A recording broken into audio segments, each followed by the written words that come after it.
The recreation ground, it was called with no apparent irony.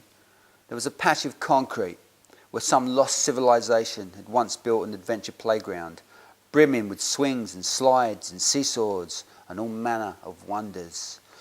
But that was all long gone, destroyed by vandals and health and safety officers. And now the recreation ground was just a place to boot your ball, or take your dog for a dump, or get your head kicked in after dark. 3 and in, I said, balancing the football on my forehead, feeling some flakes of dried mud fall away. Pat was sitting on the grass, lacing his predator boots. Just take shots at me, he said.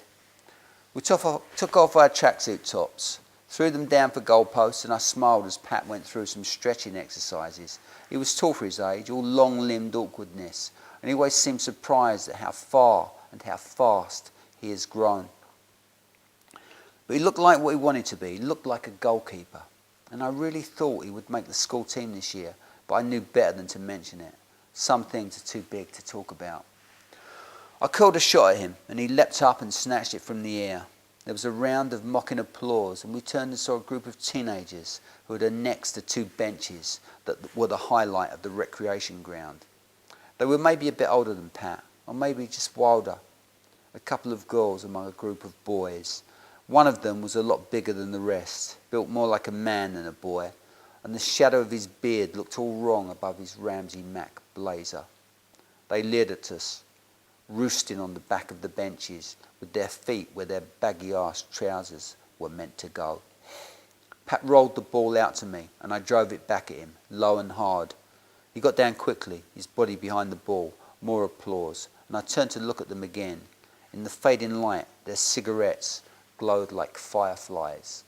That's William Fly, Pat said, the big one. Just ignore them, I said. Come on. Pat threw the ball out to me, and I trapped it, took another touch, and banged it back. Pat skipped across his goal mouth and hugged the ball to his midriff. No applause this time, and I looked up to see the little group had wandered off to the knackered little strip of shops that lay beyond the recreation ground. William Fly, Pat said. He nearly got expelled for putting something down the toilet. What did he put down the toilet? The physics teacher, Pat said, bouncing the ball at his feet.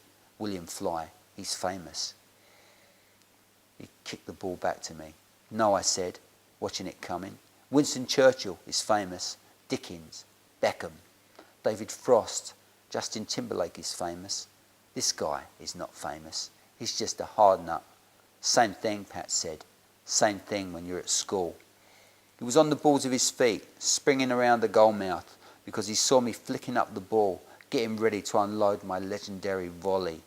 I laughed, happy to be here and happy to be alone with my son. The ball came off my instep with a crisp smack. Pat threw himself sideways, stretched at his full length, but he couldn't get to it.